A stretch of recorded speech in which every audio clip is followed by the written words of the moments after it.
வணக்கம் நண்பர்களே. இப்போ நம்மளோட துபாய்னு சொன்னாலே ஒரு ஆடம்பரமான ஒரு நகரம் அப்படின்னு இப்போது உலகத்துக்கவே தெரியும். இப்போ நமக்கெல்லாம் தெரிஞ்ச இந்த ஒரு விஷயத்த இப்போ எதிர்காலத்தில் எப்படி இருக்கும் அப்படிங்கிறது தான் இப்போ உள்ள பிரச்சனை. அதாவது நம்ம ஊரை பார்க்க போனால் இப்போ தெரியும், அங்கங்கே குன்றும் குழியுமாக இருக்கும். ஒரு சில இடம் அபிவிருத்தி அடைஞ்சிருக்கும், அபிவிருத்தி அடையாமல் இருக்கும்.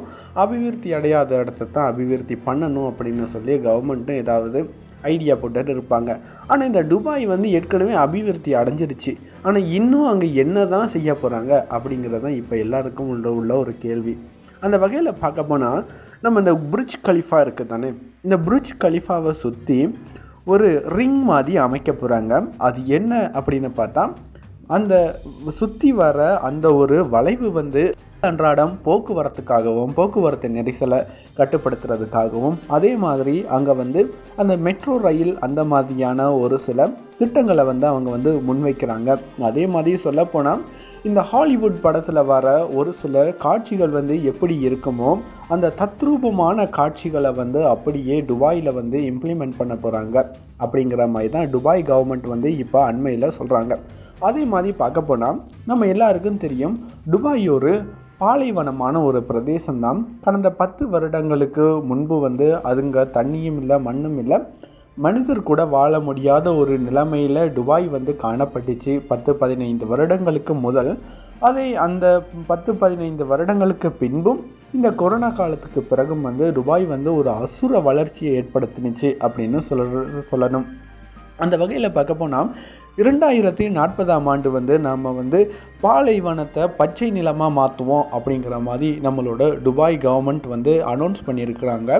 அதே மாதிரி பார்க்க போனால் அது எப்படி இருக்கும் அப்படின்னு பார்த்தா, 60% அதாவது அவங்க வாழ்கிற அந்த நிலத்தில் 60% முழு நிலப்பரப்பையும் 100%ல் 60% ஃபுல்லாகவே நம்ம மரம் செடி கொடி அப்படி இப்படின்னு சொல்லி எல்லாமே வளர்த்து நம்ம பிரம்மாண்டமான ஒரு பிரசித்தி பெற்ற ஒரு இடமாக மாற்றுவோம். துபாய் இப்போது அண்மை காலமாக அதிகளவான வெப்பநிலை வருது. இந்த வெப்பநிலைக்கு நம்ம எந்த ஒரு தொழில்நுட்பமும் பயன்படுத்த முடியாது, தாவரத்தை தவிர. அதனால் தாவரங்களை நாங்கள் வளர்க்க போகிறோம் அப்படிங்கிற மாதிரி துபாய் கவர்மெண்ட் ஒரு ஐடியா முன்வைக்கிறாங்க. இதை சக்ஸஸ்ஃபுல்லாக கொண்டு வந்துடுவோம் 2040ஆம் ஆண்டு அப்படின்னு சொல்கிறாங்க. ஏன் அப்படின்னு பார்த்தா, எப்படியா இருந்தாலும் இப்போ ஒரு மரங்களை நட்டு வச்சா அது எப்படியுமே ஒரு 10-15 வருடங்கள் வளர்கிறதுக்காகும் அப்படிங்கிற மாதிரி சொல்லியிருக்கிறாங்க. அதே மாதிரி பார்க்க போனால் துபாயில் துபாய் ஒபேரா அப்படின்னு சொல்கிறாங்க.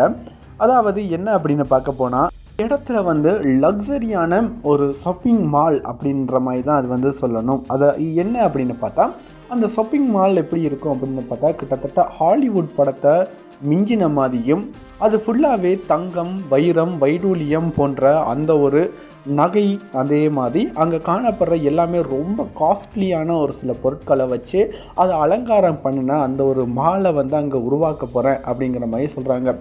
துபாய் அப்படின்னு சொல்ல போனாலே இனத்தவர்கள், அதாவது முஸ்லீம்கள் அதிகமாக வாழக்கூடிய ஒரு நகரம் அப்படின்னு தான் சொல்லணும். அவங்க தான் அந்த காசியா ஃபுல்லாகவே அங்கே முஸ்லீம்ஸ் தான் அதிகமாக வாழ்கிறாங்க. அந்த வகையில் பார்க்க போனால் துபாயில் தனி ஒரு மியூசியம் அமைக்க போகிறோம். இந்த மியூசியமில் நாங்கள் கடவுள் சம்மந்தப்பட்ட, அதே மாதிரி வார எல்லாருமே இதை ரொம்பவே ஒரு பூமியாக பார்க்கணும். அதே மாதிரி ரொம்ப லக்ஸரியாகவும் இருக்கும். அதாவது இதுக்கு மேலே என்னப்பா லக்ஸரி அப்படிங்கிற கேட்குற அளவுக்கு 2040ஆம் ஆண்டு துபாயை மிகப்பெரிய ஒரு திட்டத்துக்குள்ளே நாங்கள் கொண்டு வந்துடுவோம். இதுக்கு மேலதிகமாக இன்னொரு கதையும் இப்போ சொல்கிறாங்க. அது கதை இல்லை, அது நிஜந்தாங்க. என்ன அப்படின்னு பார்த்தா, இந்தியாவிலேருந்து துபாய்க்கு கடலுக்கு அடியில் ஒரு ரயில் சேவையை அமைக்க போகிறோம். இது நம்ம அண்மை காலத்தில் இதுக்கான திட்ட நடைமுறையெல்லாம் போட்டுட்டோம். இந்தியா கவர்மெண்ட்டோட நம்ம கதைச்சிக்கு இருக்கோம். அவங்களும் சம்மதிச்சாங்கன்னா நம்ம கடலுக்கு கீழே இந்த ஒரு ரயில் பாலத்தை நம்ம போட்டுருவோம். அந்த ரயில் கிட்டத்தட்ட 2000 கிலோமீட்டர் பாதையை கொண்டது.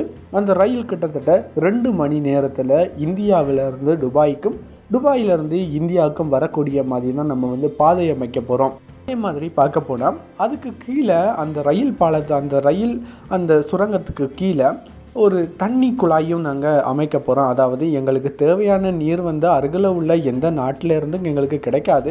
இருந்தாலும் கடல் தண்ணியை நாங்கள் எடுக்க போனால் அது ரொம்ப காஸ்ட்லியாகும்.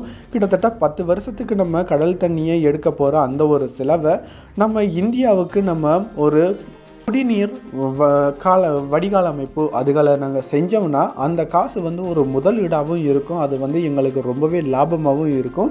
இந்தியாவிலேருந்து எடுக்க போகிறோம் அப்படிங்கிற மாதிரி அவங்க பிளான் பண்ணியிருக்காங்க. ஸோ இது எந்த அளவுக்கு எல்லாமே சக்ஸஸ்ஃபுல்லாக ஆக போகுது அப்படிங்கிறத அப்கமிங் எபிசோட்ஸ்லையும் பார்க்கலாம். துபாய் கவர்மெண்ட் எந்த அளவுக்கு அவங்க நாட்டை வந்து முன்னேற்றுறாங்க அப்படிங்கிற மாதிரி நீங்கள் என்ன நினைக்கிறீங்க அப்படிங்கிறத மறக்காமல் கமெண்ட்ஸில் சொல்லிட்டு போங்க ஃப்ரெண்ட்ஸ். இது உங்கள் சேனல் தமிழ் ஏவியேட்டர்.